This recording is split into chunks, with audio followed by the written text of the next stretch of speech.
There we go. There you Little are. Yeah. technical difficulty this morning. Morning, everybody. Good morning. I'm here again. This is Seventh Generation Podcast. This is my second segment of the Healing Generation. We're calling it Men of Spirit and Strength. I'm grateful for another day, another chance to walk in a good way. I'm just here to talk about healing, growth, and what it takes for us as men to walk a good road with honesty, courage, and walk with heart. This is a space for real conversations, our real healing, building better men for our families, for ourselves, for our kids, and for the generations yet to come. Today, I'm honored to be welcoming a man who's doing powerful work in our community. His name is Ken Badger, known as the Beast Barber. And he's not just a barber, he's trained and he's certified as life skills coach. He's committed to helping the men find their strength, find their discipline, and just overall direction in life. He's a man walking his own healing road, bringing knowledge, experience, strong heart to the table. We had a talk this morning, and I kind of want to just bring that all up and have a good conversation with him. Good morning, Ken. Good morning. Right on. Thank you for having me here on your guys' show. Yeah. Thanks for Appreciate you coming. for having me and letting me come and speak on the Beast Barber and Beauty Life and the Beast Barber Consulting on our behalf. Right on. Thank you. Appreciate you for even giving me the chance. It's my first podcast. Yeah. Something that I'm kind of looking to get into myself for our business. So Yeah, it's a good thing. It's kind of nerve-wracking for me. When I first started, it was like I was like, am I doing things right? Am I holding the mic right? I watched a few times, and yeah, I had to watch, and little things I was like, it's good to work on though. I was kind of embarrassed to watch it and everything. But off topic there, we're here to talk about you and your journey. So would you like to tell the audience kind of what you do and what you're doing here in Onion Lake, and what brought you here? Yeah. So what I'm doing for my new career is I am a barber. I do go do programs and travel, cut hair. Like you said, I do life coaching as well, with youth or men, around different communities and all over Canada. I'm trying to make it, but I've been to like Northwest Territories and all over Alberta, Saskatchewan, and just looking to expand more and spread the good word on men's healing and at the same time being able to work on myself still. Healing is a process, and just kind of helping men get to where they need to be as well, whether it's through communications, job readiness stuff, connecting back with culture, and a little bit of everything, self-care, right? And That's good. That's good. Self-care is really important. I've been on my healing journey too for quite a while, and was doing a lot of things that were didn't really fit my purpose in life. I kind of was always on the go and just staying busy as a father, and life gets tough sometimes, especially mentally. You said that you're doing some work on mental health, and that's something that's really big to me too. This is why I wanted to create this safe space for men to talk and come share their stories. And it's not about being better than anyone. It's about being real, having good conversations, and being honest with yourself, and being able to like look inward and really figure it out. And I think as a man, it's one of the toughest things to do is to look within and just try figure stuff out. And it could be mentally tough, but if you have that faith in the creator, and you're able to look at it in a spiritual lens. Speaking from my opinion, I know you probably, like we were talking this morning, you kind of have the same we had similarities in life, right? So Yeah. we were talking about that, and so life skills, and what does the life skills coaching mean to you, and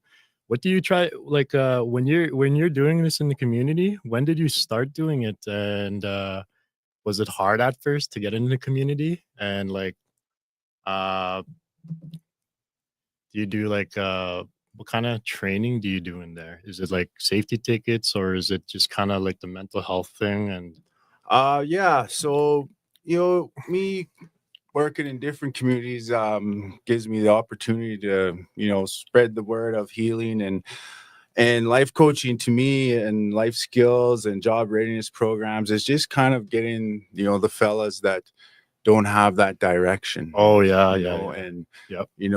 most of the guys are that do come are in their 20s or whatnot, just getting out of high school, or and they're going out in the fields, right? They're going out to work. They quite don't know what route to take sometimes, or Yeah. or maybe they have an addiction or something that's holding them back, right? Getting them out of that fixed mindset of, I can't do it, or I'm stuck here on the res, or just kind of give them the options, and the options are, you know, taking them places like Lakeland College or to SIT and SAS2, Right. Yeah. or, Cold Lake job. We went out to one of the housing here where, my buddy William was building houses, and kind of give them that job experience, Yeah. out in the field. And then also we get them set up with tickets, at the end we get them doing their tickets to kind of help them towards, getting a job around here. Because obviously Onion Lake there's a lot of oil field jobs and things like that where you do need tickets. And Oh yeah. Yeah. then kind of giving them um a thought on how they can have their own routines, and what worked for me, and coming from where I came from, and how I was able to switch my life around. And Okay. I kind of wanted to touch base on that. So you see, can you just tell your story and like where you come from and how like where you're at in life right now, and what got you there? What is your here with you growing up? Like, where do you come from? Where's your First Nation? yeah, so let me get comfortable here. Yeah, go Right, for it. Go for it. Yeah. Okay, so I'm from Mistawasis, Nahiwiak, which is towards Prince Albert there. Majority of my life, I spent a lot of it there with my cookum. She lived on the res as a child. Um, a lot also was in Saskatoon.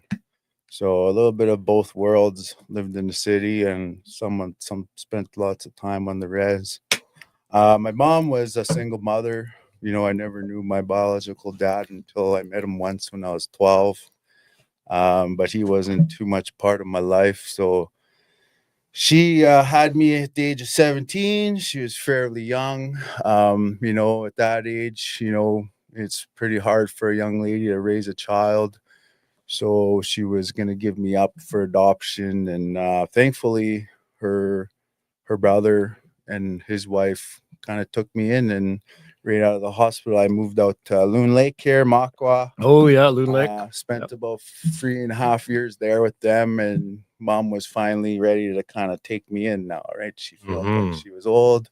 She had another baby while I was gone, which was my little sister. So I moved back to Saskatoon with her, and in Saskatoon, she was on SA, social assistance, and living that life of just the struggle, and she had her addictions at the time, which was drinking, and so we kind of just moved around everywhere, stayed at places that were available for us, and which was most of the time was my auntie's.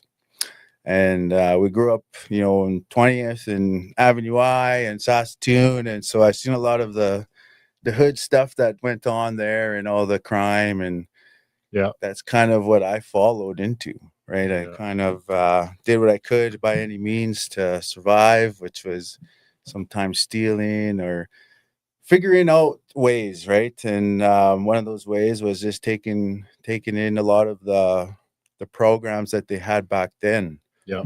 So like the Friendship Inn, Friendship Center, me and my cousins always went to the food bank and got food, whatever it means to survive, right? And from there it was just getting into trouble here and there, going to school. I ended up always getting mad at my mom, right? Taking my anger out on her, not showing her respect. And, I needed something to help me through that. Why am I getting mad at my mom? Why am I taking it out on her all the time or my cookum?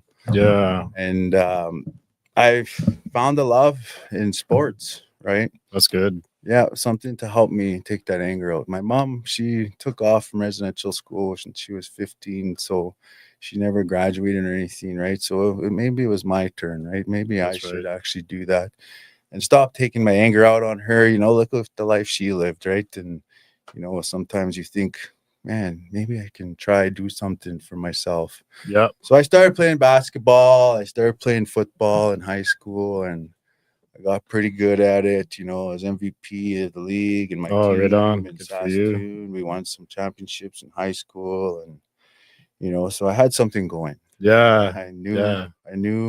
my friends knew that had this talent, and so I stuck with it. After high school, I was a blue chip prospect. I didn't have the grades quite yet to get into university, which is all right. So I went played with the Saskatoon Hilltops. Saskatoon Hilltops is known for being a championship team in Saskatoon. It's the big deal in Saskatoon Oh, to yeah. make that Yeah. team, right? As a young man coming out of high school, and if you play sports or football or something like that, it's kind of like making the Saskatoon Blades. Oh, okay. Yeah. I mean, WHL. So I was proud. I was doing good, native kid coming from the hood, the res, trying to make a name for myself. I started playing. We won the championship in Canada. The first year I played, we ended up going to Chilliwack and beating the BC team there for the championship, and just kind of went from there. Okay. Yeah. Sometimes what comes with that, winning championships, a bunch of buddies, a bunch of guys, comes partying, right? Yeah. The Comes influence. the The influence. of Yeah. drinking, and it's okay to have a beer. Like, we won, you know what I mean? Pour it in the cup, take a shot. And, for me, I grew up around that. I grew up around alcohol, especially when we live in downtown there.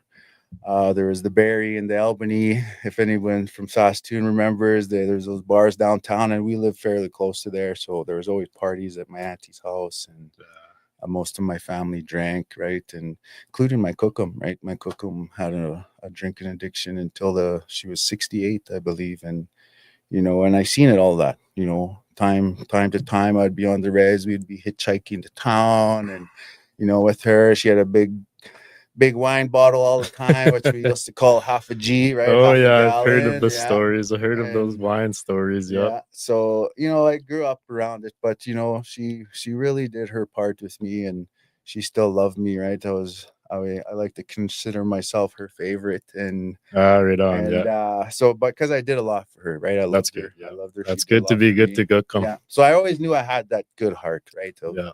trying to do better and trying to help out. And so coming back to football, partying, I fell into that alcoholism. I fell into the party scene, and by the time second year of football was starting again, I was a full-blown alcoholic. I was drinking out every night. I was going to the bars. I worked at the bars, and after the bar, I'd be drinking, and and slowly I met some other guys through that lifestyle of drinking and bars and partying, and these guys were drug dealers, guys that sold drugs, and did things that people didn't like to happen or see. And I kind of fell into that. Growing up with no father figure, I had my uncle there. He tried to do his best, but he wasn't there constantly, right? So Mhm. I fell into that to that stage of drugs and alcohol, and the money that I seen these guys making, I never came from nothing. So I'm just like, man, maybe if I help out a little bit, I'll get a little bit of money, or I can support my habits through that, or, and I can try to be cool, trying to be that Yeah. guy. I didn't have that guidance of a real man, what a man should be, like working and taking care of his family and, things like that. So I fell into that easy lifestyle, Yeah. helping, doing, drug drop offs and, and then falling into doing the drugs myself. Right. Eventually, after my third year with the Hilltops, I had an overdose on ecstasy. I woke up one day. My buddy's like, "You okay?" I'm like, "Yeah." What happened? Like, man, you felt you had an overdose or something, and you're having a tough time breathing. You're seeing things, and you're going crazy, and then you just passed out. Mm. And then we had to like put you on your side. There's stuff going, like just things that you go through when you go through that drugs. And It's probably scary, oh scary an man, experience, right? very, I remember it like it was yesterday. And you know you people say you have those bros, those real good bros in you, right? You Yeah. have that guy, someone you can trust. You could be a girl, whatnot, but someone you could trust, right? And I had my one bro there at the time, and he's like, Ken, you need to really change your life. Mhm. We all know you have this talent of playing football. You're good at basketball too. I've been going to basketball tournaments with my native team for quite some time. And he's like, you can't stay in the city here, And it really opened my eyes. And this is my best friend to this day. Yo, This that's guy good. It's that good said to that have to best me, friends like right? that. Yep.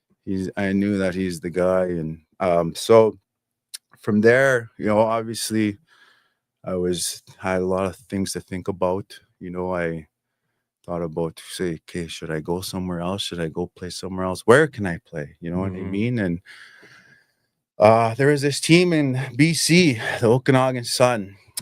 They're just like the Hilltops, but in their league, they're the head honchos, and so I knew it would be an easy transformation for me. And um, my buddy, he's like, you know what? He's like, I was broke at the time, right? I had my addictions, and I always spent my money. So what came with that was drugs, booze, and casino, like Oh yeah. VLTs, things like that. So all the money was always gone. And he's like, I'll drive you, I'll take you there, And I was like, man, this guy's my bro. This is, I don't want to let him down either. And I said, okay, I'm gonna call, my coach, which was one of the hardest things I had to do, is call my head coach there, Tom Sargent, and let him know, hey, I'm going through some things. I'm doing bad stuff. I'm hanging out with these drug dealers. I'm doing things for them, that I wouldn't regularly do on being myself, right? Yeah, and that's tough to do. Mhm. Uh like I said earlier, like looking inward, but actually being honest to yourself, and then actually telling someone that, someone that you care about, that knows that cares about you. Mhm. It's part of being honest with yourself. It's one Yeah. of the first steps, one of the steps anyways, to just looking in and trying to do better. And it sounds like you had a lot of good people Mhm. around you that cared for you. Yeah. I could sense your spirit is Oh, strong. yeah. You got a strong spirit. People listen to you, and I really commend that. And I guess, was that a pivotal moment in your life? Was that a pivotal moment? Was that one of the pivotal moments?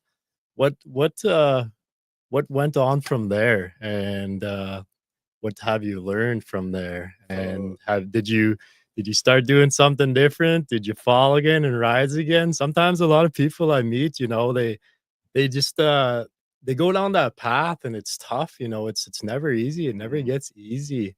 And walking the good road is, man, it's tough sometimes, because it seems like the more good you do, the more life just tests you. Oh, It yeah. just throws those curveballs at you, and they happen all the time. Yeah. And at that point in your life, you said like you were talking to your coach. Was it your coach? Yeah. My head coach there at Yeah. the Okay. Hilltops. So what was he said he was talking to you, or you were talking to him, and you were being honest with him. And from that moment, what did you do? I told him, like, hey, I have some things going on in my life. I need to make some changes, and one of those changes is moving, getting out of Saskatoon. Hmm. I have too much things going around here, and you know, and it's hard for me to shake, when you have those people come over and pick you up and right and bring the drugs or alcohol to you even, right? And Yeah. so I let him know. I said, "Hey, coach, I'm gonna be moving. I got a ride to go to Kelowna. I set it up. I'm gonna go play with another team, and a lot of the times coaches get mad and stuff, but he was okay with it. He's like, okay, I was a starter for the 3 years I played there, and he's like, it'd be tough to lose you, but your health is more than anything, right? And so it made me feel a lot better and made it a little bit easier going after that. And so I was on my way. Kelowna, went to Kelowna. My buddies drove me, dropped me off. Now I'm there. I'm trying to start a new routine, right? Yeah. I'm trying to start to get my life back. I'm just trying to, be on that good path that we all know what it is, right? We all know how we should be there. And um, so those 2 years I was doing good.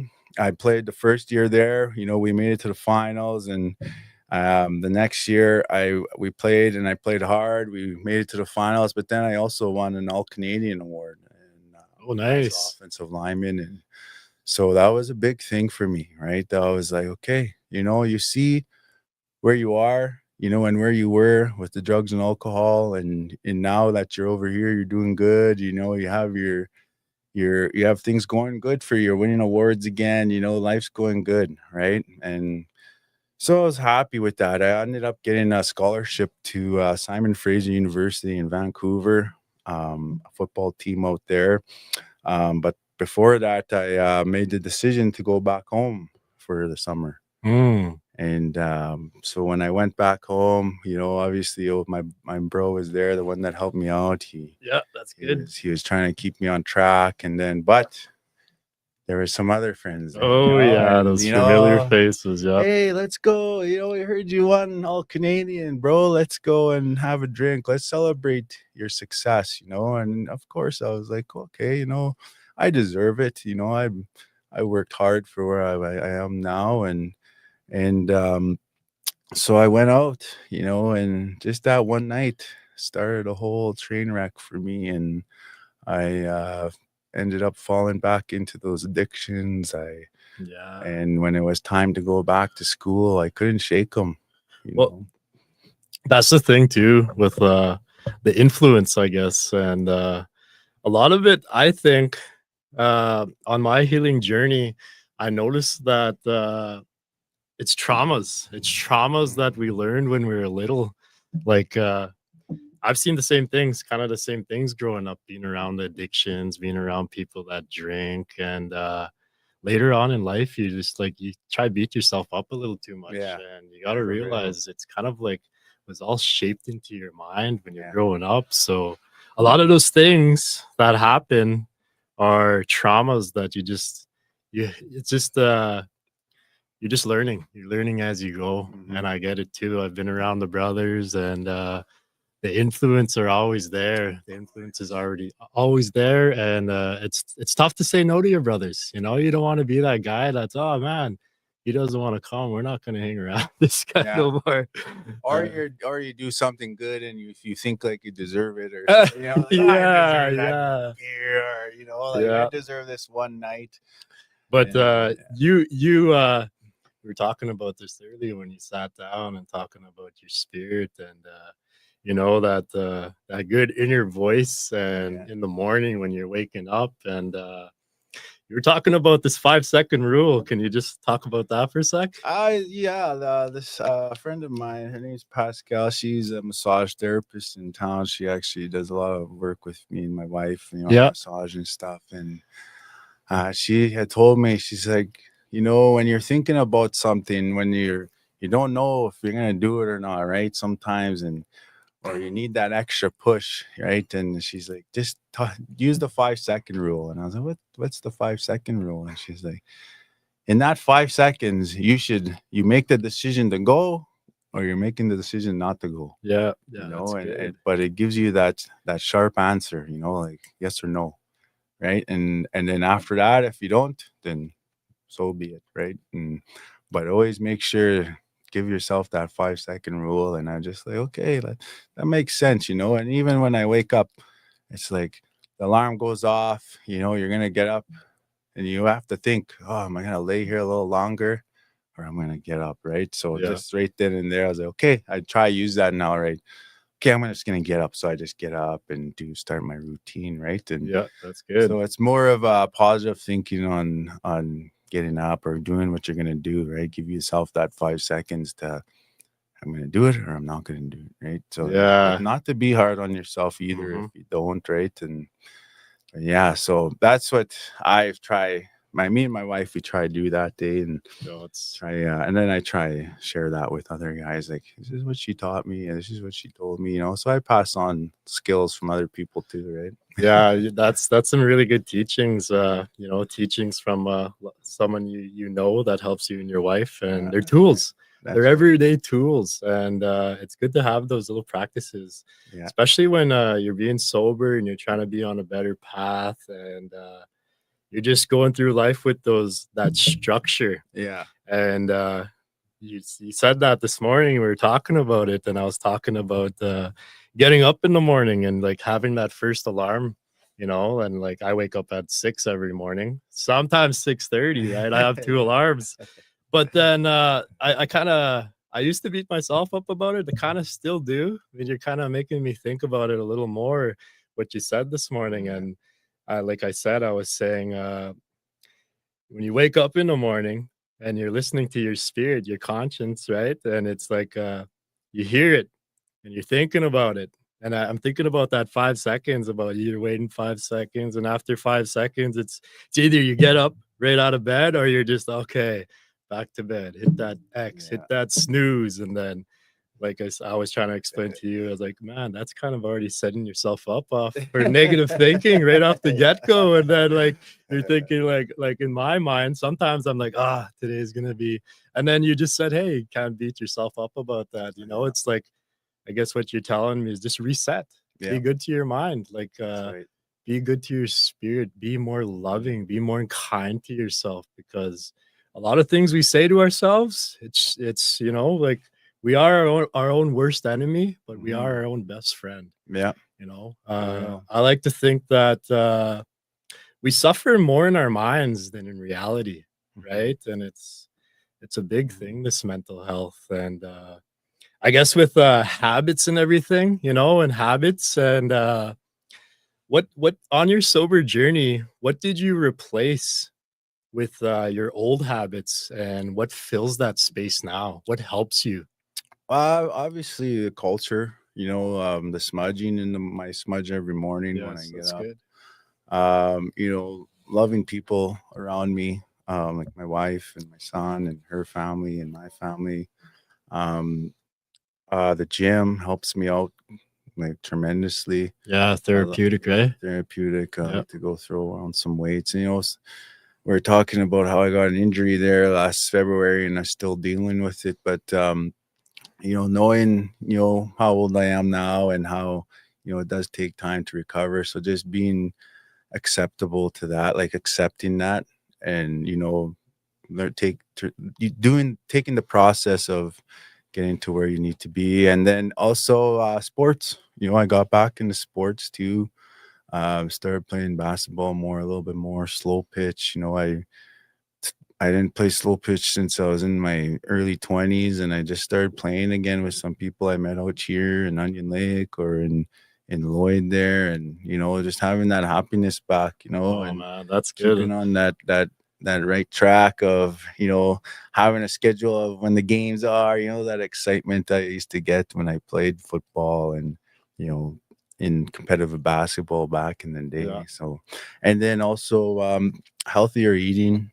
I used to be, believe it or not, I used to be about 400 pounds at one time, you know, and, you know, just getting my strength back with that, like taking care of, getting the right vitamins, getting my minerals that I need, and it makes a big difference, Yeah, for real. and I don't like to eat too much vegetables. Like I can eat a salad, but I I have replacements for that, right? Like Yeah, supplements yeah, like veggie greens and things yeah, like that. So just finding out what works for me, right? yeah, yeah. And in just That's meeting good. good people, right? And that's one thing here in Onion Lake is what I was able to do. I met a lot of good people here. I had the opportunity to, like Fraser gave me opportunity and, to coach some guys in some training programs Yeah, that they right put on. on here. And so just doing good things for the community helps me big time. Yeah, that's good. I was actually my finger was right here and I was just messing with the camera. I'm getting used to it, right? Yeah, yeah. I'm not the best here, but I'm learning. I'll get better as I That's right. go. You got it. And yeah, that good routine, that's good to have. It's Yeah, not to be too hard on yourself,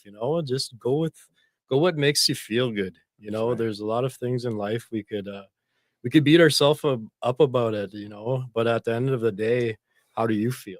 How do you feel when you sit Hmm. down and being being cultural is really good. I Yeah, like that. I'm the same myself. Every morning when I get up, first things first, washroom, yeah, drink some water, right? yeah. Loving myself, and then I go over there, go to my smudge spot, and Hmm. That's right. have a talk with the creator.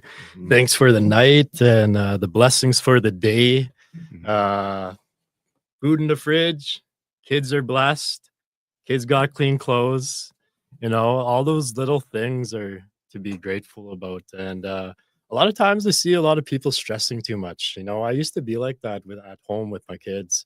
And I just learned to slow down in life, and sometimes people drive by, they might see toys all over my yard, right? Hmm. And I don't stress about that. I just be like, you know what? There's toys everywhere. There's bikes over here. Just means the kids are having fun, That's right. And then sometimes, like in the past, I used to stress out about, say, laundry being here and there, right? And still kind of iffy about that. I'm trying to work around that. I'm not the best. I could wash laundry like crazy, but folding them, man, I hate folding clothes. So even that, clothes everywhere, clothes in my room, it just means we got clothes to wear. Yeah. You know, There you go. That's a good way dishes, to think I'm of it. still working around that. Dishes piled up, it just means the kids got food. Yeah. Kids are eating, Kids are eating. so like stuff like that. You don't have to be too hard on yourself. You just gotta go with life in a good way. And another question I wanted to ask you, so how has sobriety changed the way you show up for your family, your work, and yourself? What's changed from back then, the way you used to be, and now? How do you feel that? How has it changed? And yeah, I have a family now, yeah, right? I, back when I used to drink and do drugs, I'd leave, we'd fight, we'd argue, just those things that come with that, right? yep, And come with the drinking and now as I'm there to lead my son and my stepson in a good way. My wife and we're a great team together. We both on that path, right? We both quit drinking together, right? that's And good. That's good. it was for a reason, right? And when you find that person, and it, right? You don't want to lose that, right? And that's kind of why a big reason for me was to quit drinking, obviously for myself, but for my family, right? Yeah, And showing up to things, right? yeah, Showing like up work and work, for yourself too, yeah, right? for myself. Going back to my res, when I was in my addictions, I hid. I was hiding. I was always hiding because I didn't want anybody to see how I was now compared to when I played football. They had like events for me, celebrations for me, for my success in football and stuff, right? Oh, And that's oh, good. you're going to. I'm still to this day, like the only guy from Mr. Wasis that went to play university football, Oh, right? So it was a nice. big deal in those Yeah, times. So I was embarrassed, right? I didn't let myself actually be myself, and I just hid. And when you're working, in oil field or in the mining industry, you have that money. So, and you have those days off. I was working 7 and 7. So for those 7 days off, I was partying. Mhm. I was in hotels, hiding and gambling and what all comes with that, right? So now I'm getting back into my community, I'm getting, doing some programs out there, talking to my family again, I'm getting to know a lot of the kids that I never, seen growing up because Yeah, I was yeah, gone. And, just that type of, loving myself, loving my family, um, being strong, and making it happen and cultural wise going to powwows more. I used to sing and dance powwow and as a kid, and it was a big part of my life. And yeah. That's good. even though my family was the way we were at the time, some of them drinking, there was a part time in our family life that my cousin, his name's Waylon, he started dancing. Went to a school called Jodaketten High School, and they had a cultural thing going on there. And there was this guy named Tommy Christian, and taught him how to dance. So he took me under his wing, Yeah, and then I went everywhere with them. I went sang powwow. We were all called all tribes, and and so getting back to that that was one of the best times of my life, right? Was being able to dance and go sing and yeah, sometimes win singing and buy something for myself as a poor kid and getting a little bit of money was awesome, right? yeah. So That's good. now I'm getting back into that, and I been going to sweats here with the wellness, helped me out a couple times here, then took me in to go to the sweats and kind of talk to me, and that's what it's about, right? And that's what made me happy, right? Yeah, And that's what made me and my family, more stronger. And yeah, now we're doing more things together, right? So yeah. That's good. yeah. So, like, you were talking about your partner and you guys getting sober together, and back then you were also talking about the influences and being around your friends, and Mhm. they want to celebrate with you, and the influence are always there. And I could relate to that in big ways, especially when it comes to my partner. And she's been sober for so long. And when I got with her, I was still kind of drinking here and there. So, but she noticed that light in me. And I feel like you had that connection too with your wife. Oh yeah. Yeah. So, Yeah. like, you guys kind of got together, and your glow just started Yeah. igniting more, getting brighter and brighter. Mhm. And one of the big things with just walking a good path, and you tend to like attract those type of people Mhm. into your lives, so get all these different ideas and different ways to cope and managing just the healthy lifestyle. And that's really good. And Mhm. I was gonna you got your shirt there, and Oh if you yeah. just want to let the people know your brand, Yeah. and let them know when you started it and where it's heading right now, Yeah. and what you're doing with the life skills and For everything. sure. Yeah, we'll bring it back to where so after university, I lost my scholarship to drinking and the party lifestyle. I didn't attend university and everything. So when I got kicked out of school, I went straight into the oil field. I knew I had to work to support my addictions. I knew I had, and my addictions were strong. So I had to really pay for a lot of stuff. And, so I went right to the oil field. I got into the mining industry, underground mining, and then from there we talked about getting sober together. And when we did, she was always involved in the hair industry, right, Right, right.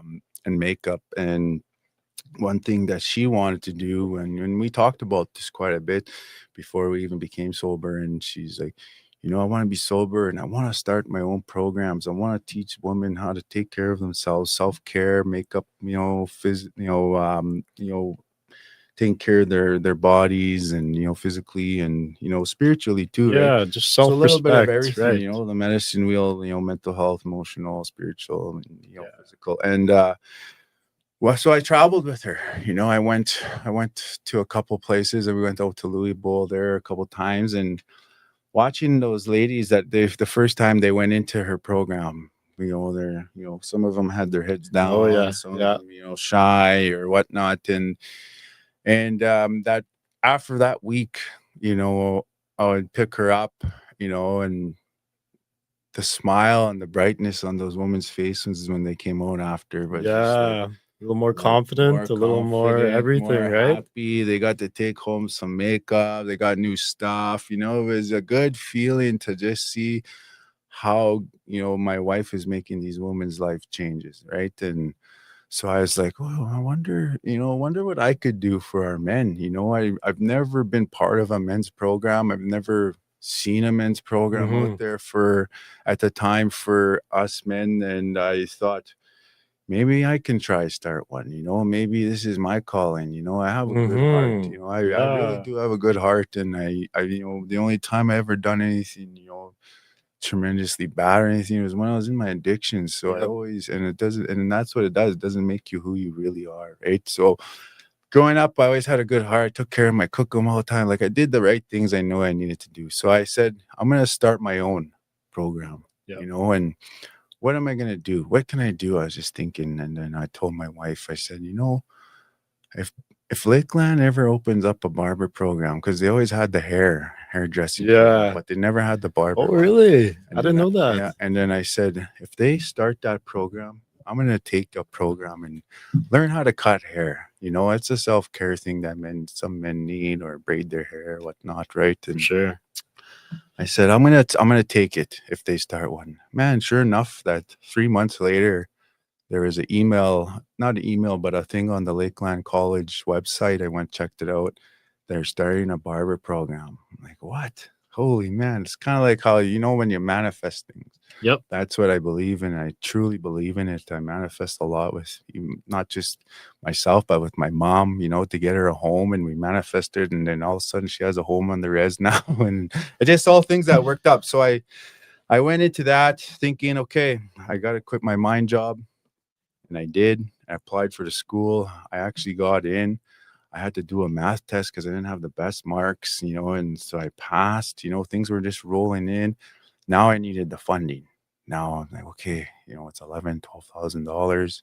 It's a 4 month program. It's not that long. It's 4 or 5 months, right? And so I called my res. They're like, okay, Ken, the funding is already over May. Now it's Okay. already Yeah. August, right? I just applied, and they're like, but we'll see what we can do. Maybe we can come up with something. So I prayed, right? I We'll see prayed. what we can do. The Yeah. classic line, Yeah, I hey? prayed. I prayed. I was just thinking, like, oh, I hope they can find something. And I was just praying, manifesting it. And sure enough, they called me a week before the school started. And Ken, we got that funding for you. I've always completed all the programs that they gave, like heavy equipment and whatnot. So I went into it, scared, obviously, nervous. What am I doing? I used to be in my equipment by myself. Now I'm trying to have people in front of me and be in their space, cut their hair. So I did that, gone to that, passed that, and I started at a hair den. I went to the hair den, started cutting hair, and then with that, I was like, okay, now it's time to start my program. Now I thought about it. This is what I need to do. My wife helped me out, obviously, right, with Yep. everything.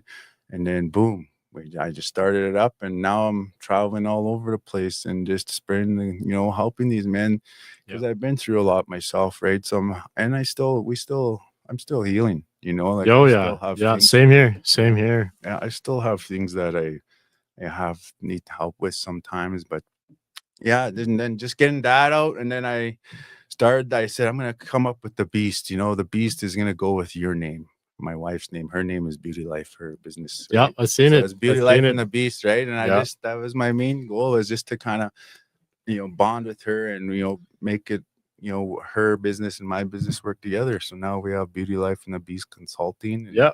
we also have our own businesses, where hers is just Beauty Life, and then I'm just the Beast, right? Yeah. And I just travel, and the Beast Barber. So I just travel and been doing that since, right? And I just stuck with it. I just stuck with what I knew I needed to do. And when we moved out here, we lived out here for a couple of years. Thanks to Onion Lake for helping us out, and times were tough. They gave us a place to stay, and then when it was time, we got a place in town, and and so I'm really thankful for Onion Lake for what they've Yes. done for us. And but yeah, and then it just kept going, and then I kept getting calls, and sure enough, I'm sharing my story at men's conferences, and and then after you got to promote yourself, right? Oh, yeah, I made yeah, pamphlets. I started making shirts, the Beast Barber. yeah. They're here. nice. They're nice. I'm gonna have to get one of Yeah, these one of yeah. those days. I'm going actually after this. I'm gonna go make some more. So Oh, nice. and yeah, now we have a shop in town. We have everything we need there. I make self-care kits, for men, Okay. which is like gym bags and supplements, whatever supplements that I can afford for the bags, and like everything hygiene, right? And it's been going, man. What's the shop called? Go ahead and give a shout out. Beauty Life and the Beast Consulting. Oh, nice, Yeah. nice. And you guys are on the That's our Sask side or Alberta side? It's on the south side. So Okay. right when you're driving into town from Onion Lake, there's that blue building right beside the train tracks, right before the train tracks. It's called the Meridian Building. Okay. Kind of. Is it by the Reclaim on the? You know where the Reclaim The Center is? Is that like where there's furniture and stuff? Yeah, like a right thrift. across the street. Oh, right Yeah, there. right across the Oh, street. right on. Okay. Yeah, there's like this new energy rock place that's down at the bottom. We're up top there. Okay. I'll have to check it out one day. Yeah, come by. Yeah, maybe you'll give me a cut. I don't. I don't do cuts out of there. I just right now. So my plan was I worked in the shop. I did that part. I wanted to have the haircuts for when I go do programs, right? And we don't do cuts there. We just do the classes. I make my shirts there. We have our office for our one-on-one coaching, life skills coaching. We have an area set out for classes, like I said, and then in the back we have a kitchen. Sometimes we do cooking classes for cooking on a budget. Yeah. Right, and then we also have the room there where I make my kits. Oh, nice. So you guys do a bunch of stuff. It's not yeah. just the hair. Yeah, that's a lot of things. And that's the plan. That was my main goal, because obviously the hair is part of it. Taking Oh care yeah, of yourself. self-care. You leave, you look good, you feel good, right? Type deal. Even if it's just getting your braids done or whatnot too, right? And a straight shave or that kind of stuff. But it's a package, right? Yeah. And that was my plan. And so after that, we started taking classes together. So the life skills coaching classes. I got my master's. She's got her professional life skills. Oh, right on. Coaching, and then mental health certificates, and then the CanFit Pro, personal trainer programs we took together, and nice. So just a little bit of everything. Yeah, that's good. Now I'm always here doing a job readiness program with ETC and the Employment Training Center, and they're 4-week programs, and like I said, I take guys out to different places that they might not even travel to, because some guys don't have rides. Yeah, some guys don't know that it's even there, right? And so it's giving them a little bit of a look at things outside of the res, and and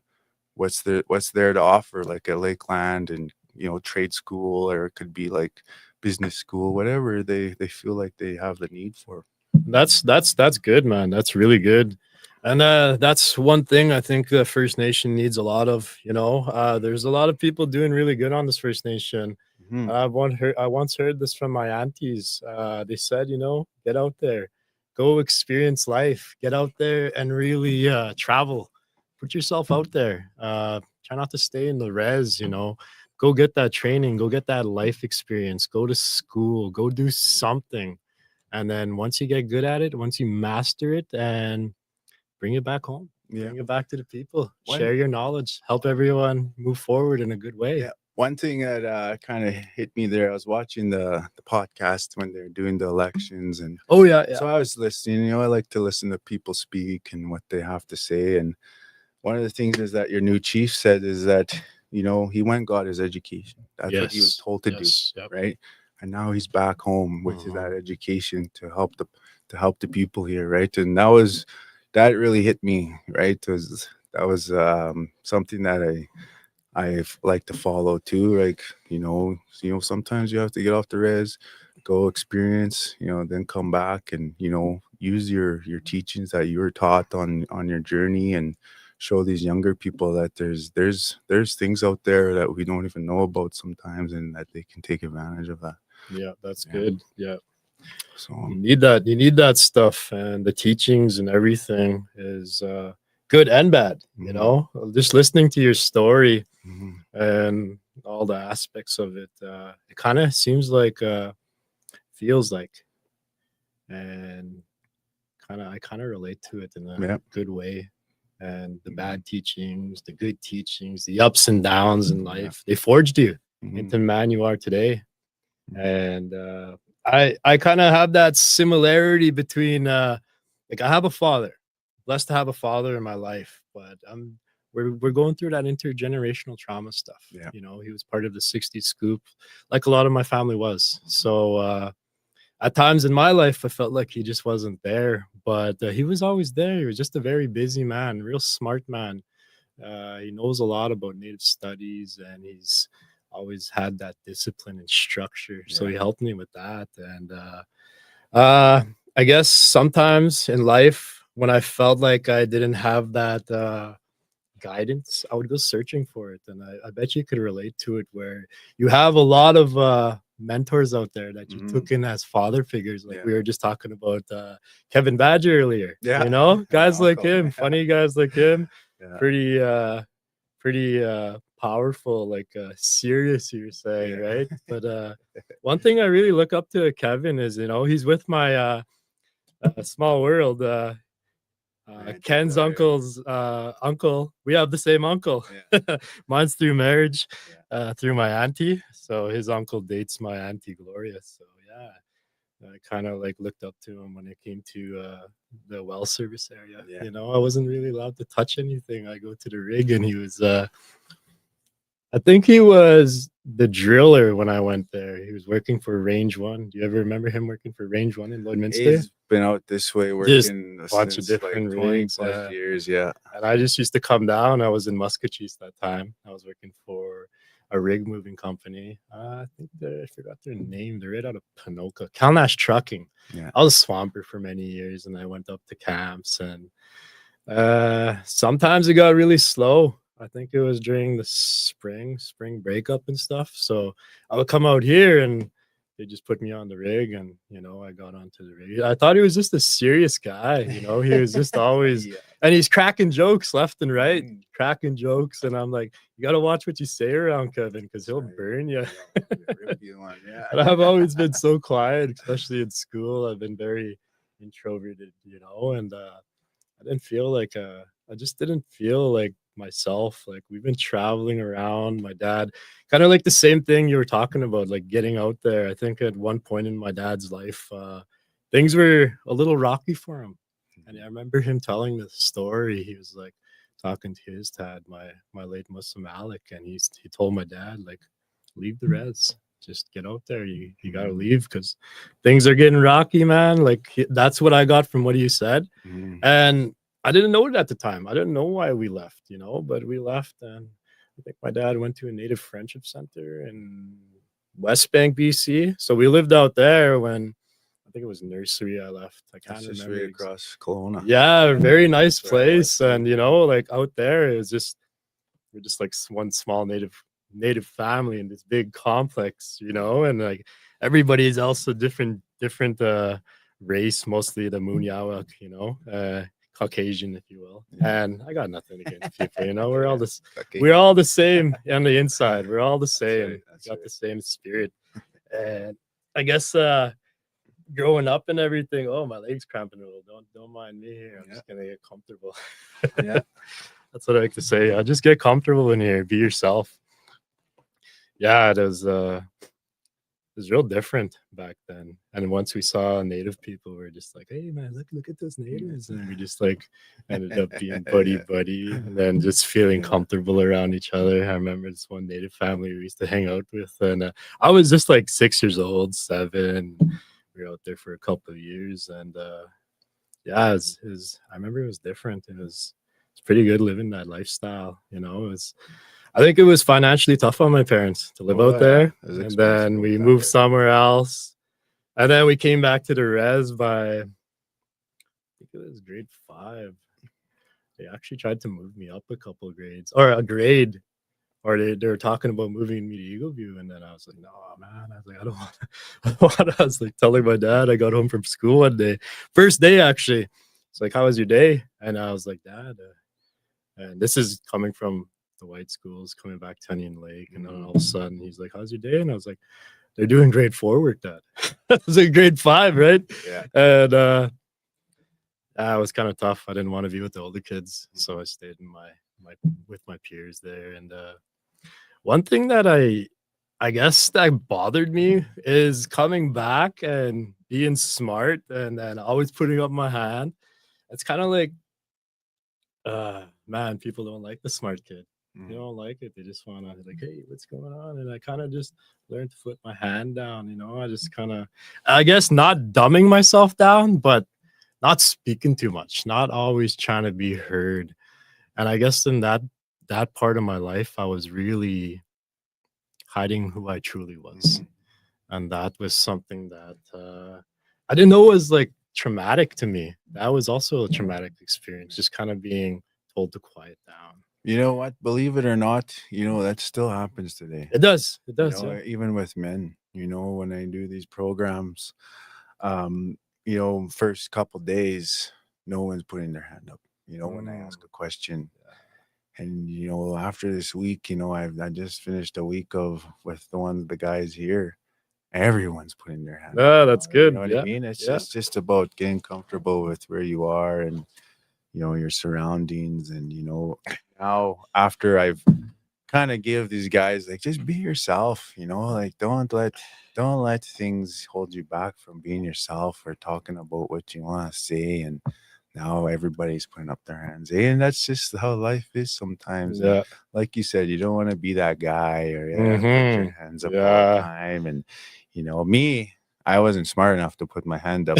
But I only time I would get up when I got kicked out of this class or talking or something, right? So yeah, and that's just how life is sometimes, especially when you're coming in, you're the new guy or whatnot. You don't really want to push those boundaries of trying to be the teacher's pet, they call it, I guess. Yeah. And Yeah. And then like the thing was the comfort zone. I had to find it. yeah, And it's going looking for my brothers, going looking for people and finding out, I'm related to this person, I'm related to this person, I'm related to this person.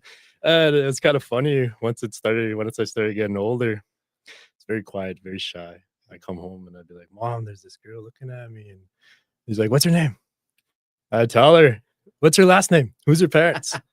Yeah, you're related. I was like, man, okay. yeah. So another week goes by, maybe a couple weeks, and then it was another one. I was like, oh, Mom, this girl, and then what's her name? What's her last name? And she would tell me, and oh, you're related. And then my dad started getting in our conversations, and then yeah, he's like, yeah, you're related to these people, these people, these people. And I was like, pretty much all in you like then. I was trying to be mouthy, and they're like, hey. And I was like, my mom was like, hey, just go to the next res, get a girlfriend. Don't get a girlfriend in this res. So I was like, okay. Then my dad's like, no, she said, never mind, go to the next res over. Then he's like, but the next res over is your res, Thunderchild. And I was like, oh, geez. And then Loon Lake, I got a whole bunch of cousins over there, like Fine Blankets, Mid Swings, the Moors, and Lisa Keys. yeah, all the family. And then Frog Lake too, because Frog Lake is just an extension of Onion Lake, the McHale side. Way back in the day, they just went that way, so they're an extension. And my dad joins in. He's like, "You better off just going outside Treaty 6." Yeah. So yeah, it was but a funny one there, and I was kind of like, okay, I don't want to talk to no girls in Onion Lake at all.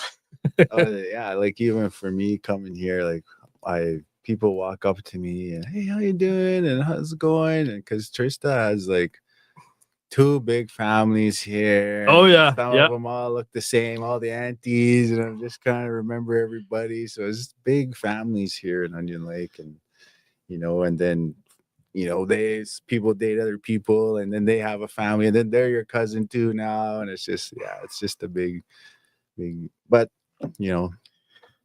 that's how it is. Yeah. And like in school, I remember just growing up, just being a part of it and everything. And I started to learn to be myself. And one of the things that I got super comfortable with is just hanging out with my brothers, doing the things that we do at home, doing the things that we used to do back in the street days. And one of the things we used to do is we used to play a lot of sports. We used to go outside and we used to play soccer. The boys used to skate on the road, play hockey. It was really really good back then. Yeah. Before life just got The I was- 90s. Yeah, I was one of the generation that didn't have the 90s. internet, didn't have Yeah. we didn't have the phones, you know. I was barely even let on my brother's games, man. I'd have to work for my game time. So when it came to other things, I'd just go outside and be like, all right, they're gonna let me play sports, they're gonna let me hang out, they're gonna I just didn't hanging around with my generation. Yeah. So I was hanging out with my brothers and go to the basketball court. And you know, it's kind of saying that old saying, and you probably heard this being a barber, hang around the barber shop long enough, Yeah. pretty soon you're gonna get a haircut. Yeah. So it was the ball. I started hanging around with the seniors, and I was a junior. Yeah. So I'd tag along, and every now and then there'd be like guys not showing up. They'd be like, "Here, you're little Adrian today," or "Here, you're this person today." I'd be like, "Oh, okay, you're your brother today," and I just get on. It's like, oh, just this little skinny kid with a basketball. I was like, "All right." That was funny though, because I used to try to do the moves, try to do all the moves, and try to be fancy like my brothers. Allen Iverson. Oh man, Allen Iverson. Speaking of him, man, he was an icon back then. He was the guy doing Street baller. everything different. Yeah. Wearing the bandanas. Right. We didn't have the hair for the cornrows, but No. we definitely wanted to wear the bands, wear everything, man. He brought that to the table. Yeah. So yeah, basketball helped me in school. It helped Yeah. me bring out myself where I was too shy to hang out with anybody at recess. Yeah. So when I got to Eagle View, I've always had a basketball in my hand. So I always just go right to the court. A lot of times the boys they're big, right? And used to watch like you mentioned Randall. Randall. Yeah. I used to watch William Montana play. I used to watch Leslie. I used to watch my brother Tyrone. I used to watch late Willis Heathen. Watch Travis. Watch Randy Heathen. Used to watch my brother Cody. Geez, all the boys. All those guys, because I was an import a lot of times. And I Okay, played with them. I like always picked me up. Yeah. Man, I get into the You know, court all those there. guys you're talking about. I get into the court there and I just try to do the moves and I just get the ball taken away. And then one day at home, my brother, came up to me. He was like, "Don't be trying to do that fancy stuff, man. You're not good at it." And I was like, "Oh," I was like, "What's going on?" So he's like, "You know what you should do?" He's like, "You're fast. You're a track and field runner. Why don't you just run down the court, do a little pump fake, and the boys will try to stop you. And once you got them jumping, he's like, just pass it back to me. I got it." So I started doing that. Called it the white boy speed. He's like, "Use your white boy speed." Yeah. So I guess basketball, in a sense, helped me. Yeah. It's helped me with school. It helped me just be myself. And then I noticed I started getting more confident. Started in school with raising my hand, with just being myself. And I knew I always had a voice. I had a voice to just speak my mind, kind of like no filter. Yeah. But I used to think of it as a gift and a curse. Now I don't think of it that way. Mhm. Now I just It's you. let it speak. Yeah, Let it it's speak. you, man. And been through a lot of things in my life, you know, a lot of traumatic stuff. Definitely on my healing journey. And I'm just getting stronger every day. Spirit's getting stronger. And I took my partner too. I took my partner to ignite that, help me glow a little better, you know, with her being a sober person. And she's helped people overcome addictions just in family. And she's got 6 kids. I got 6 kids. So it's kind of like we're blending now. Got 2 starting lineups. Oh there in man, I got And 2 2 starting subs. lineups. Yeah, that's right. I was just saying that the other day. I was saying that. It's funny you mentioned that. So yeah, actually my daughter, my stepdaughter, well, my daughter now, Destiny, Yeah.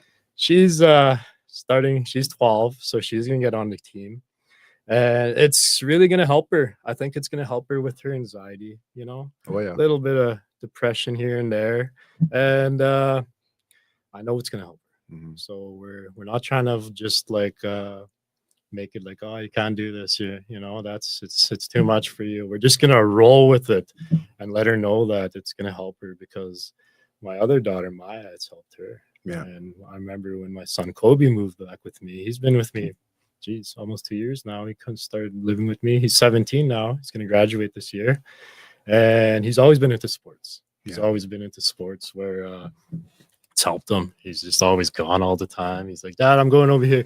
Dad, I'm doing this. Dad, I'm going to right here. We're gonna go play sports. And he's very transparent with me. Mhm. Lets me know everything. Even when he's going to town, he's like, I'm going to town. And he's like, then he'll message me from wherever, Hoop Factory, service. He'd be like, okay, we're gonna go over here, eat. Then we're gonna go home. I'll message you when I come home. So Yeah. he's always got that. And Right on. I've been like that when I was young.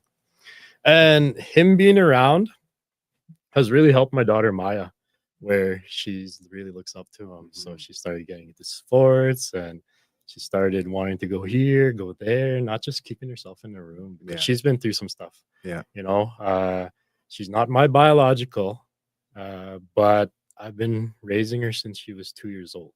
Right. She lost her father at a young age, too, and she's also lost her mother Mm. in January 2025. Mhm. And we've been split up for 5 years, me and her mother, 5 or 6 years now, give or take. Mhm. But she's always been with me. I've always been her safe place. Yeah. She's 14 now, and she is blood to me. Yeah. I'm That's kind of all she knows, and I've seen a big change in her mental health. Yeah. And just hanging around. And like last night, she's like, Dad, she kept bugging me. Can you take me there? Can you take me there? And she's always got to message my partner like, can you tell Dad I want to go to a round dance? I'm scared to ask him because Yeah. she's been going through some things lately, and I'm just trying to guide her through it, Yeah. help her through it, and being honest with her and letting her know, letting her know I love her. There's Yeah. discipline and there's love, right? Yeah. And it's one of the things I never really got as much growing up. So we kind of want to be, and our parents want us to be better than them. Mhm. I feel like that's one of the best things to do is to evolve. That's what mankind is about, evolving, being better people. Yeah. Right. Yeah. And I feel like I tell my kids too. I tell them all the time, I want you to be better than me. I'm not the best. You've seen me through life, but I'm resilient. I don't give up. Yeah. I got no choice. I just got to keep moving. Mhm. And a lot of times they look up to me and they tell me all the time. And I'm still on this healing journey. I'm still trying to be a better man than yesterday. There is things I'm working on, especially with me and my partner. We're kind of going through that stage where what it was the honeymoon. She was just explaining this the other day. And I heard it before. The honeymoon stage, the first 3 months, 4 months.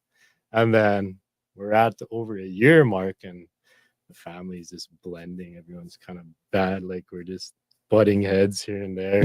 But those are the challenges. Oh, yeah. Those are the tests. Yeah. And I'm no longer in the ego state of a child or a parental ego state.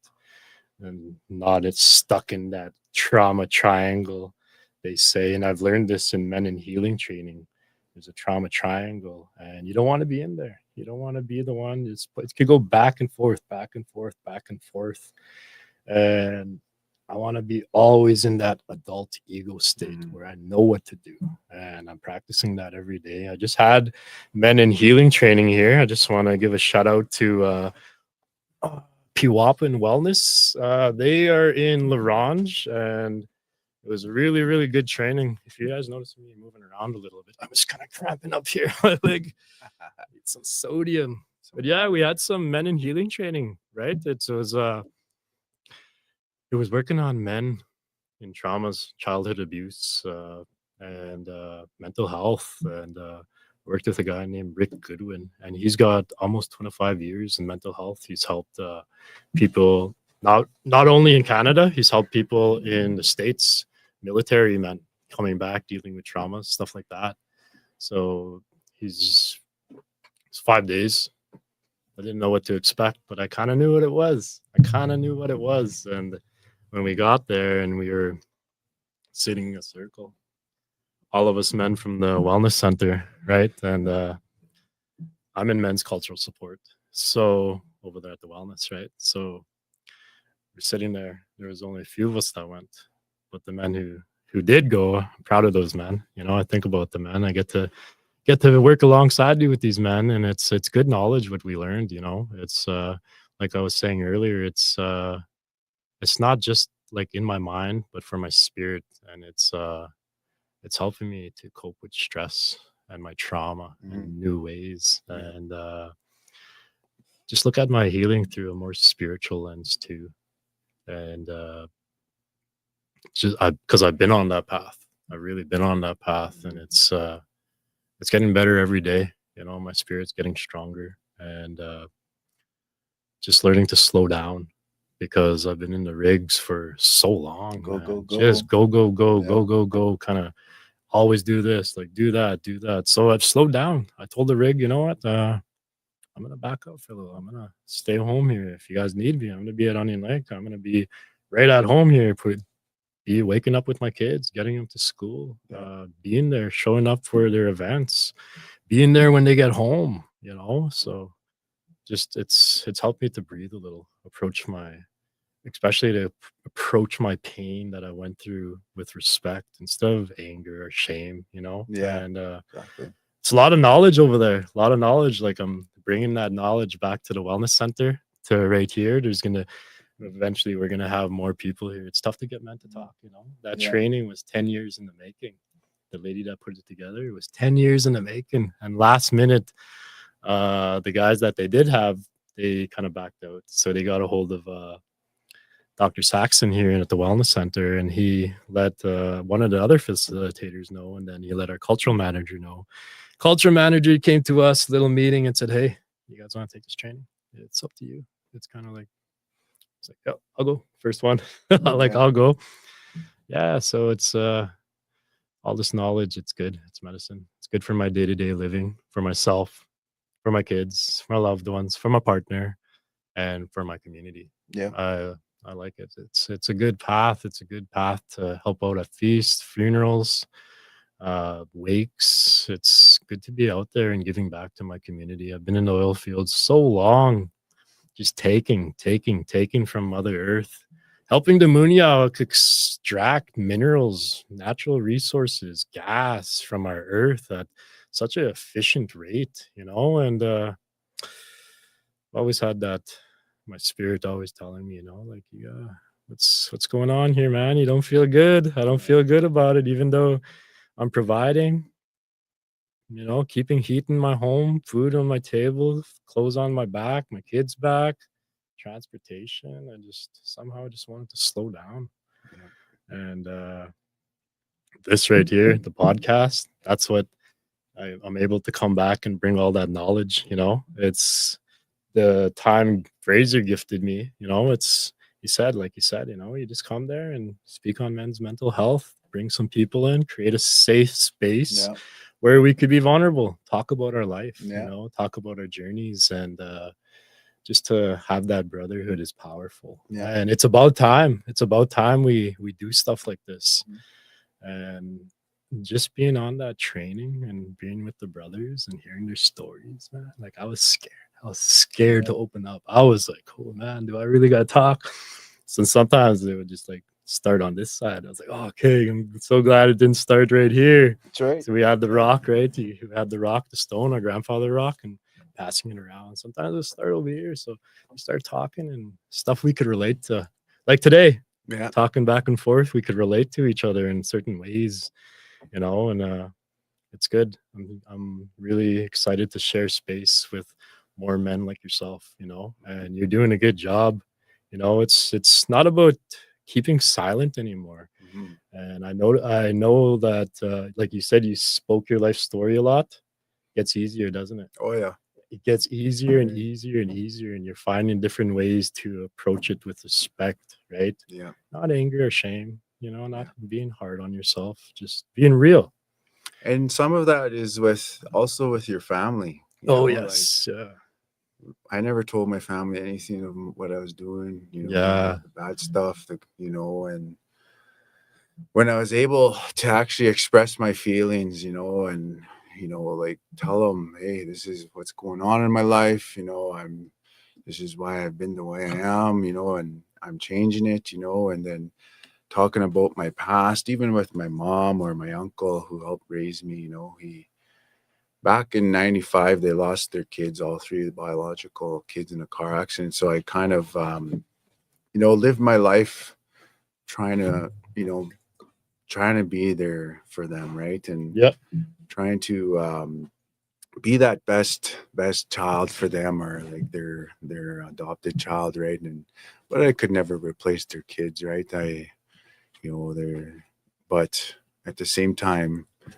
I kind of put my life on hold, and I would do everything and that I could possible to try and be there for them. But it affected me, right? Because when they lost their kids, I kind of felt like I lost them too, right? Because we when the kids were alive, we celebrated Christmas all the time, and and tragically, when the car accident happened, when they lost their kids, it was before Christmas, Oh, right okay. before, right on 21st December, '95, and after that, it was never the same. Mm. We never had those Christmas things. My uncle was always a Santa Claus type guy, right? Oh, yeah. And we all had nothing growing up, but he made it more special, right? Yeah.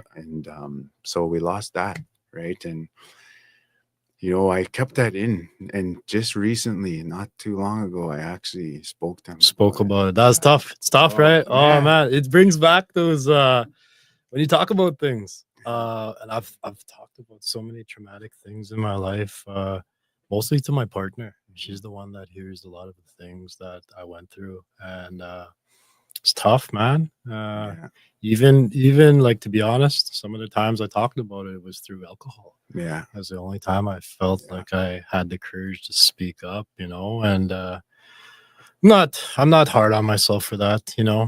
I'm learning to walk a better path and being able to speak a little better, and just being real with myself, being honest, Yeah. and just healing myself. It's really, really good. And it's good to release that Yeah. trauma. It's After good. after like I let him know, and it also through sports, like a lot of nobody came watch me play sports as a kid, right? And I Mhm. used to always think in my head, why is nobody coming to watch me play? Yeah. Like what did I do?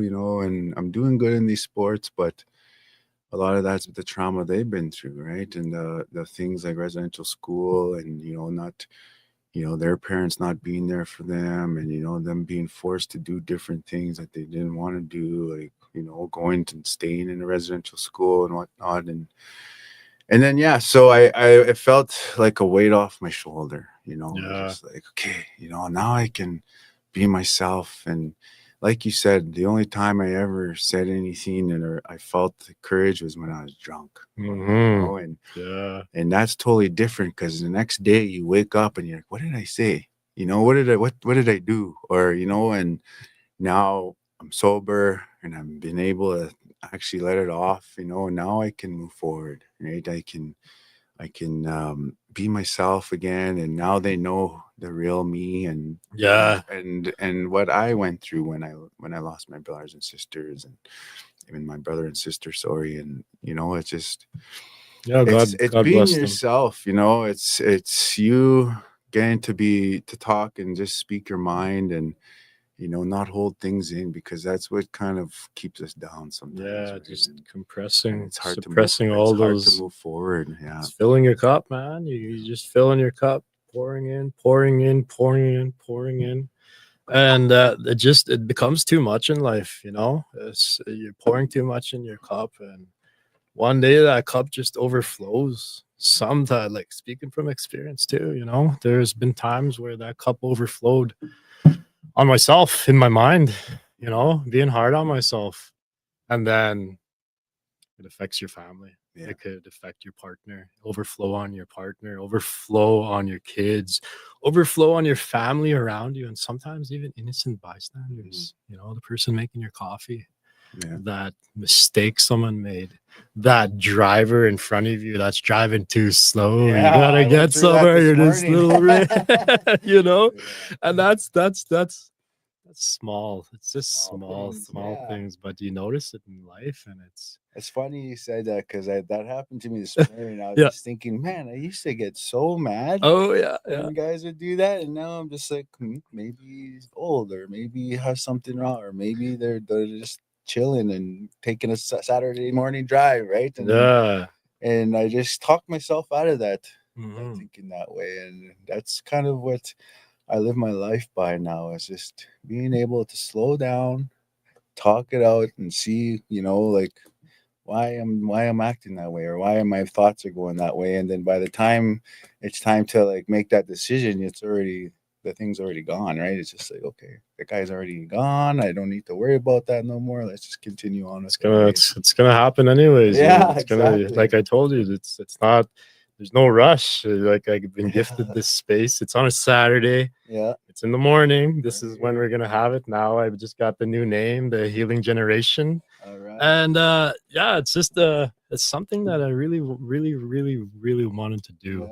Fraser was trying to get a hold of me for the first year of the podcast. He just reached out to me, and every now and then I'd be busy, and then he'd be like, talk to me again, like, bro, I want you to come on the podcast with me. And just so busy all the time. And he knows I grew up with him. We grew up in the same generation. There's always been those group of people. I remember, if I could name them all right now, I don't want to say names right now, but they know who they are. Onion Lake here. There's a lot of good people. I got plenty of nothing but good things to say about here, and the people that the couple years that I lived here, and even now that I'm back in town, like my wife's been on here a couple times. I've never really got the chance to come in here. I know I had the chance, but I think I was busy that one day that she came, or I was sick or something, and now I'm here, right? And I'm excited for everything that's going on with Seventh Generation. It's pretty good. I took the guys yesterday on our Friday. We went over to Chief Taylor, and they had a setup there. Oh, nice. And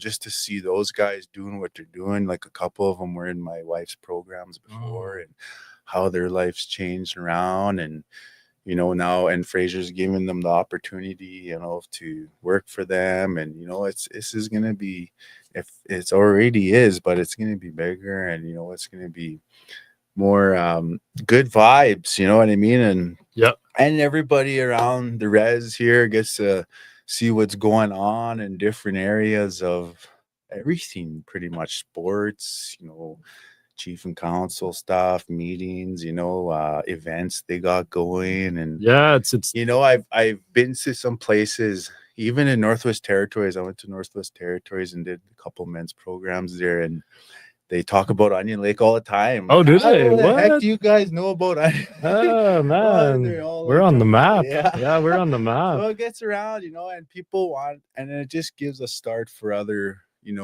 IHOPs. I know is a big part of helping out with this, and and good friend of mine, Nathan, too. Hey, he's a good friend, and just what you guys are doing is big time, and it gives me inspiration too to start the Beauty Life and the Beast, podcast. And so my wife and I are 2026 are looking to do that, and in our office we have a setup, we have everything. Yeah, man, look, you talk to the boys here and see how they did it. It's a good little, I was talking to Fraser, and he brought up one of the podcasts I watch a lot. I watch Joe Rogan podcast. It's kind of like he kind of took the vibe from there, and it's well, other places too. I can't say he just got it from Joe Rogan podcast, but it feels like that. It's got that. Well, nice, and you walk in here, you're like, wow. Yeah, it's nice. That's how I felt today. Really, really nice. Wow, like this is it right here. And why it couldn't be better to come to a place like this, especially in the band office or whatever, and just come here and talk and let yourself speak about you and what you got going on, or what's going on in the community. And that's right, share your story. And it's big, because a lot of reserves now are even trying to get something like this going too, right? And I heard a lot of people like, man, that's so cool, you guys get to see what's going on here, what's going on there, because a lot of people have no idea too sometimes, right? And so the different events they're doing, all events, everything that's going on in the res, from the schools to the elections, just sports, fun night, everything. I really like what they're doing here. And once Fraser reached out to me, he said, like, you got a voice. You've always got a powerful voice. I'd like if you come and speak on men's mental health, because I've been watching your story. I've been watching how you move in life, and he knows that I've been through some stuff. Yeah. I've been through a lot of stuff, and I'm grateful for all the moments, the highs and lows. Everybody that's been on my path, even if it was just for a season. I needed that, the Yeah. ups and downs. I needed that. It shaped me from who I am today, and pretty grateful for this life. Every morning, I'm praying about it, smudging about it, giving thanks, having those conversations, really heartfelt.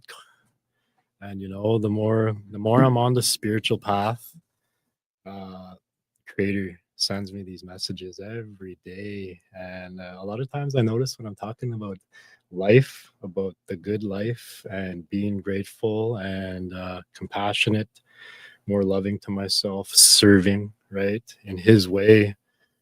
I see it. I see the signs, even if it's just through like the little angel numbers, or Yeah. if it's through a bird flying low, following me in the ditch, Yeah. or coming out into the open and seeing a bird, every little fox that crosses my trail, a deer, this. I'm giving thanks. I'm Yeah. dropping that tobacco. Yeah. I'm smudging. I'm putting those prayers up to the sky and giving thanks. And he watches everything, feels every emotion, so you got to be good to yourself. Yeah. You That's have right. to be good to Looking yourself. for those little things too. Like for me, it's same thing. When one of my big things is a blue jay.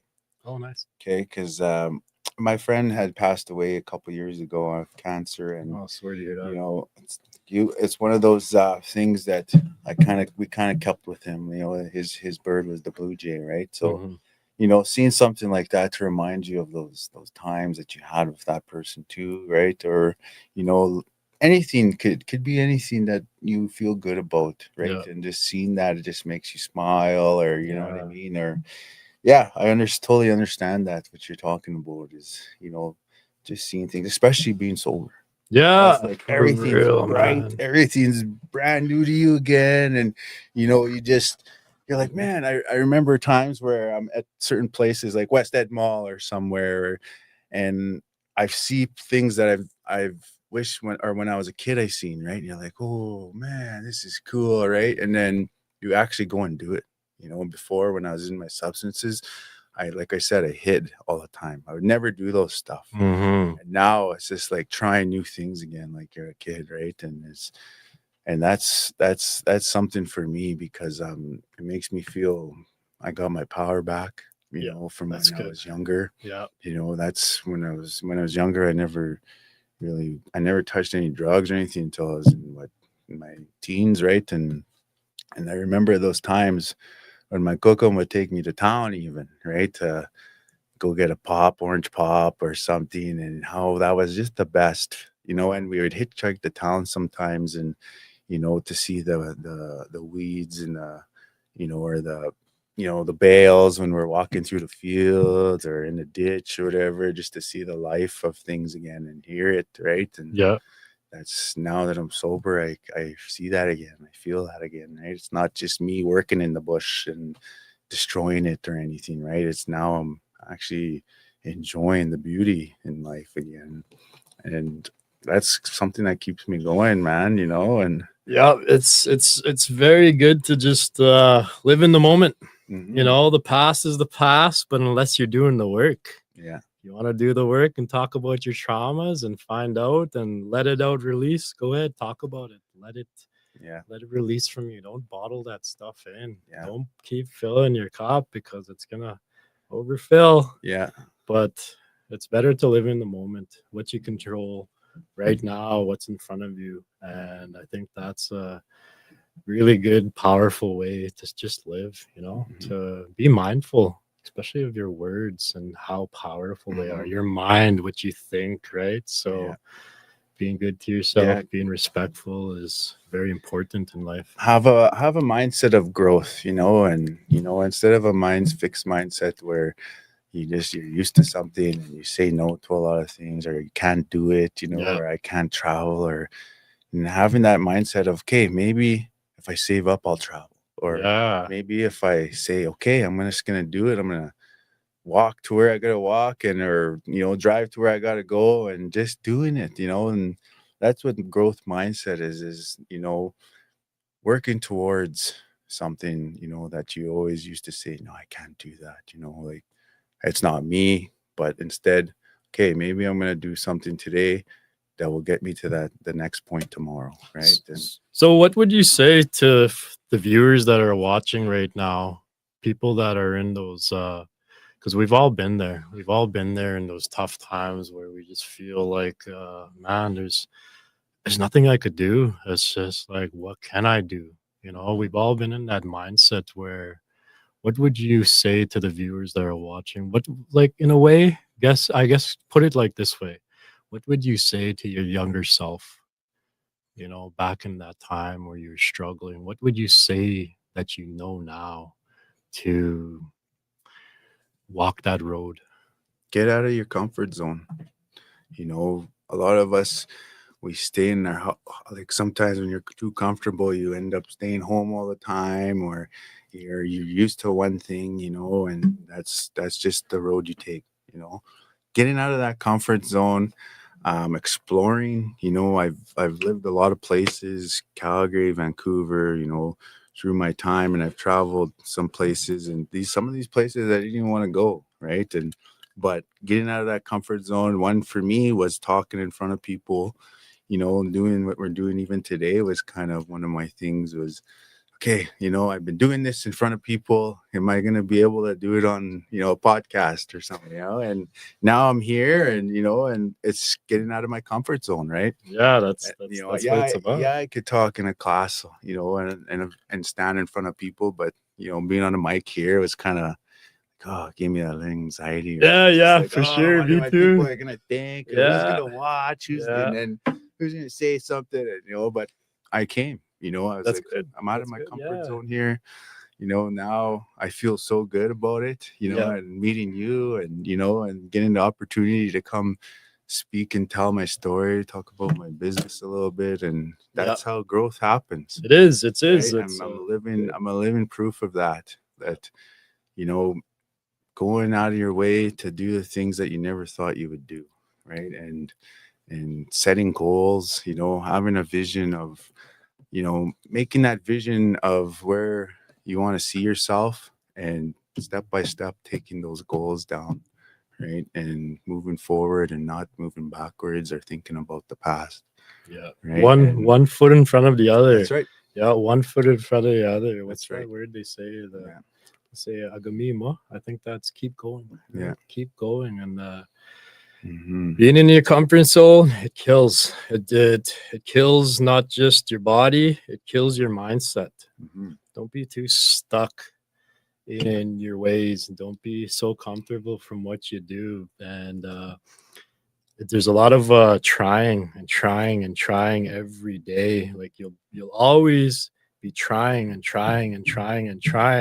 till one day you're gonna be like, wow, I'm doing it. Yeah. Now it's all about building. We're building, and it sounds like that's what you guys are on. You're building, you're building, and it's you guys are getting better, and you're doing a good thing. One thing that I think is very important in life is just commending each other, especially us as men. I always see it around in the communities. I see it with in schools. I see it on Facebook. The women are always uplifting each other, like, "Oh, you're so pretty. You're so this. You're all that." Us men need to be able to do that too, like you're doing. And if I may, it's time to get your flowers. You're doing a good job. That's right. You're walking a good path, Ken. And I'm proud of you for everything you're doing. Your spirit is strong. I feel it. And you're a good role model to look up to. You're doing really good in life. So agamima, keep going. Don't hide what your spirit is saying. Keep listening to your spirit. Like look at where you are now. Yeah. After all that trying, you're here. You woke up this morning. Yeah. You're doing a good job.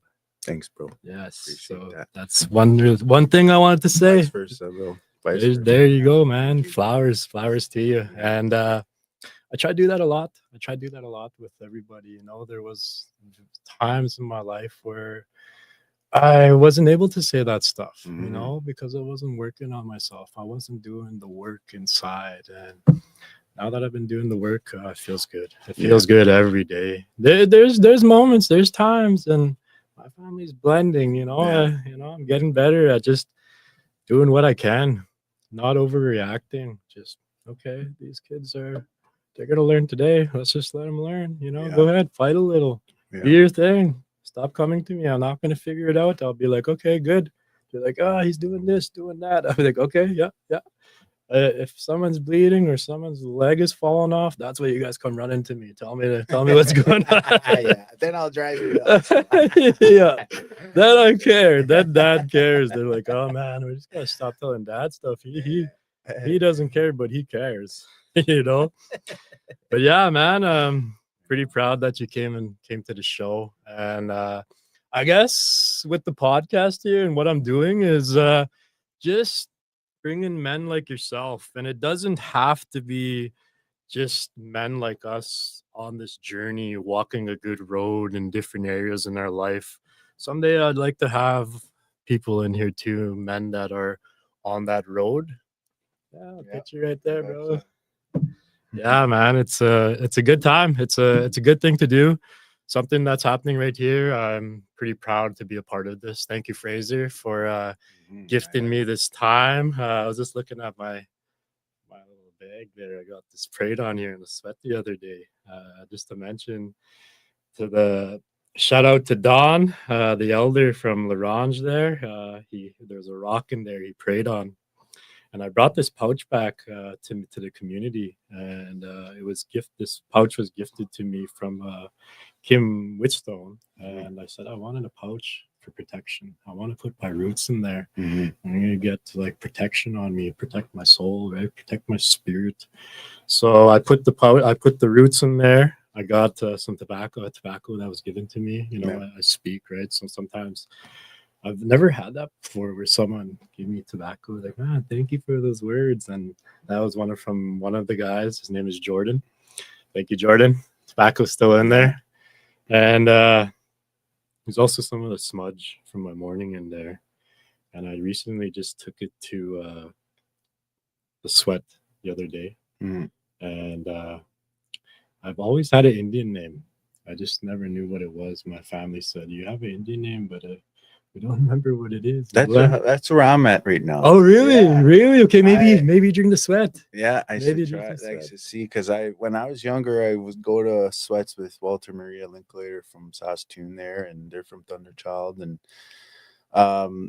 I remember them. We had a little ceremony, and I remember getting a name, but I don't remember what it was. Well, right? you take your tobacco. Yeah. I don't know how much tobacco it is you need to take. I just found out. I just took a pouch. Yeah. That's Some what- say even just a cigarette's okay. Oh yeah, even Like, just a it's cigarette. just Well, white print too, offering, yeah. or light print. I Yeah. took a white print, and I went to the sweat, and there was a couple others supposed to come. It was on Thursday, I believe, last week here. No, this week. Payday for everybody. So I was like, man, and we're at the sweat there, and me and my buddy from the men's cultural, and I was like, man, everyone's not showing up. We're just here doing. Well, he was doing the work. I was busy, and I got there. He had all the rocks. He had everything. I was like, what's to do? He's like, oh, I got it all done. It's all good. I was like, you sure? Could I do anything? He's like, no. Kind of gave me that vibe, like he knows I'm a busy man. Yeah. So, and I just, all right, I want to know how to do this, because I got the print, I got the tobacco. How do I? And then he told me how to go about it. So came there. Leon, his name is. He works at the institutional transitional home, right? Yeah. And he's a young elder, and he's got that gift. He's got a real good spiritual gift. And I told him what I wanted. Pray over my family for protection, for good overhaul, good health, and from everybody that I love, for my community too. Yeah. Everybody at the wellness, and just to good thoughts, and also give him the pouch. And I want this to be blessed for protection, right? Yeah. Can you bless this? And also, I've lost my Indian name back in the day. Can you get it There you back? go. Can you get it That's back? He's like, oh yes, There they'll we go. come to me. They'll come to me. And Time is right. yeah, Yeah. and I'm sober now. Been sober for quite a while, and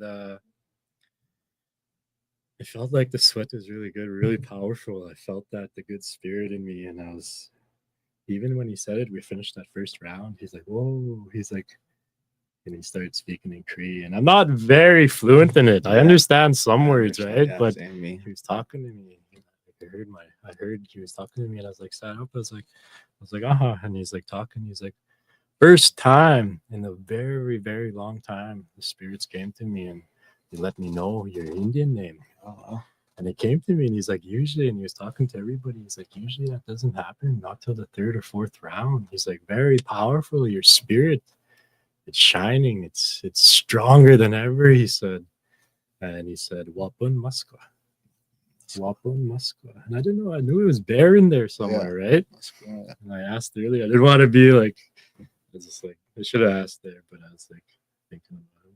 Wapun Muskwa. It's got to be something like dawn or morning or snow or winter bear. And then after I asked someone and they said white bear. Oh, okay. Your name's White Bear. And they said, whoa, that's one of the strongest, oldest Indian names there is. Yeah, And I've been told I got a strong spirit. right on. You know, I got an old soul. So Yeah.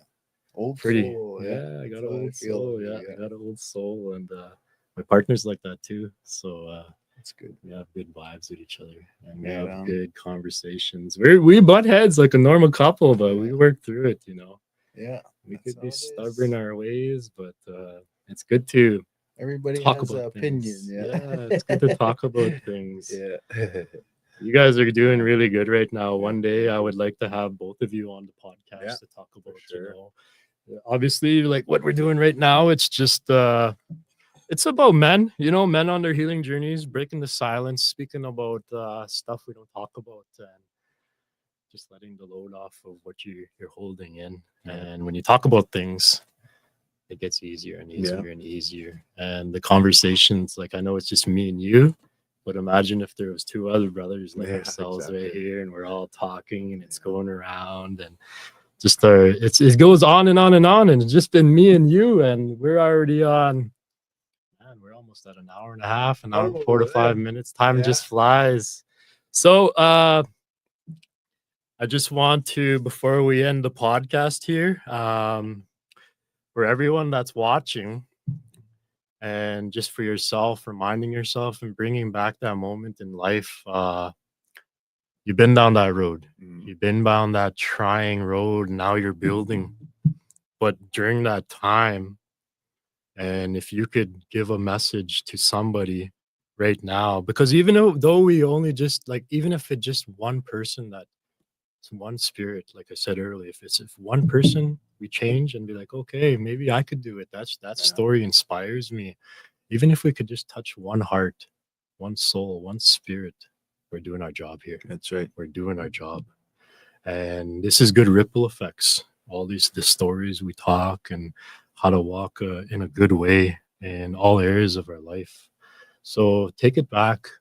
Take it back in your life. Think about this moment where you were doing bad in your life and doing this, doing that. Not bad, but just not on the path you didn't want to be on, and you knew Wasn't my true self. yeah, you weren't your true self.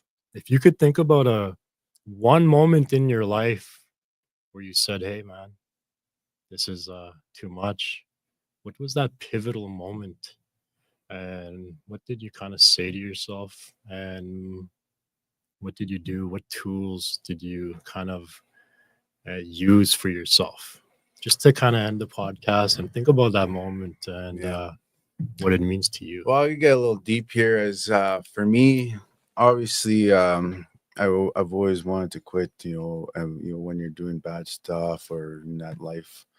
But for me, it was when my kokum was on her deathbed, and you know, and like I said, I was her favorite. A lot of my family will contest to that, but I was her favorite, and you know, and that was a time when I was deep into my addictions, and you know, the family called me and let me know, hey, your kokum, you know, she's on her deathbed. You know, you should be here. I said, okay, you know, but what do you think I was doing at the time? You know, I was drinking, I was high. So I went to the hospital, and you know, went and say my goodbye, but I didn't get to say goodbye in my true heart, Mm. right? My true normal self. And that's one thing I really regret. And then, at her funeral, I was on the obituary. I was supposed to speak, right? The main speaker, to send her on her way. Yeah. But that morning, I did some drugs, and Okay. it was a tough time in my life. Yep. And I used drugs to cope with my kokum's funeral and all that. And I got so paranoid and so much anxiety that I left. Yeah.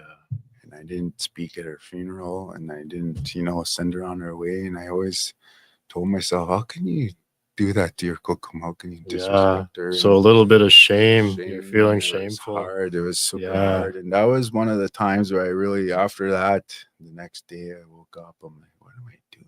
Yeah. Like, why am I doing this? How I'm hurting people, like the woman in your life, my kokum, and how can you do that to yourself? So that really gave me that spark there. Mhm.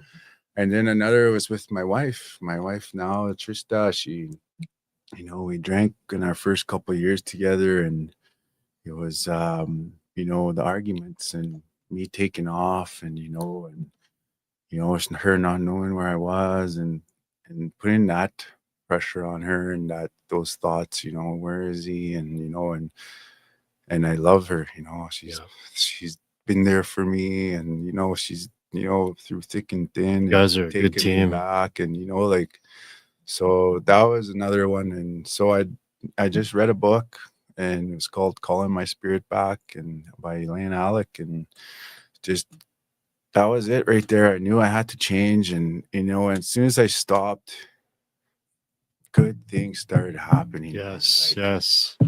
one after another. And it was just like, okay, why didn't I do this before? And but my main thing about that is that it's never too late, man. Yes. That's right. It's never too That's late to right. change your life, and to keep moving forward, and to keep trying different things. If one thing doesn't work out, that doesn't mean you have to stop. Yeah. It There's doesn't always mean, different ways around things. That's yeah. right. And so it's never too late. Stay strong. That every day is a new day. Getting that good routine in for yourself, what works for you, obviously, right? And it doesn't have to be, waking up at 5 a.m., or, it could be a little bit after that, if that's how it works for you, right? And keeping those good people around you, like, the men that I have around my life right now are nothing but positive guys, and they all doing well for themselves, because we all have similar stories, right? And I have friends that never quit, that are on the streets now in Saskatoon, and or in jail. Some of my cousins, for murder and things like that. So it's never too late, man. And even when guys go to jail and stuff, and they start doing cultural things in jail, Oh, and yeah. how much better they come out. Yeah. You know what I mean? It's just like, you can always restart your life. And like my wife was saying, like every 7 years or something, you can what is that called, restart, and re-energize yourself, and go on for another 7 years, or Oh, you know what I yeah. mean? And it's just, Yeah. so yeah, Good that's practices. that's part of how I live my life now, and I think about that quite a bit. And now where I'm at is just like, I would never see myself where I am right now. And this is like you. I have a voice. I know Yeah. when I talk, people where I go listen, and and when I tell my story, all I see is heads nod up and down. Like, I understand you. And when I talk after to people, they're like, man, we had this damn thing. Yeah. Same Yeah. story, Yeah. But Yeah. I wasn't able to talk. I wasn't able to speak. But now, after seeing you, I'm gonna start Yeah, we sharing could my all story. relate in Yeah. some sort of way, and it's Yeah. good. So it's good never medicine. too late, man. Yep. That's what I always tell the guys, in keep moving forward, and use what we have, like the programs, Yes, like reach whatever it out, takes, reach out. And even myself, I just started going to therapy. Yep. I having some issues with my son, and I always just got mad at him. I never ever thought about how he feels, or Right.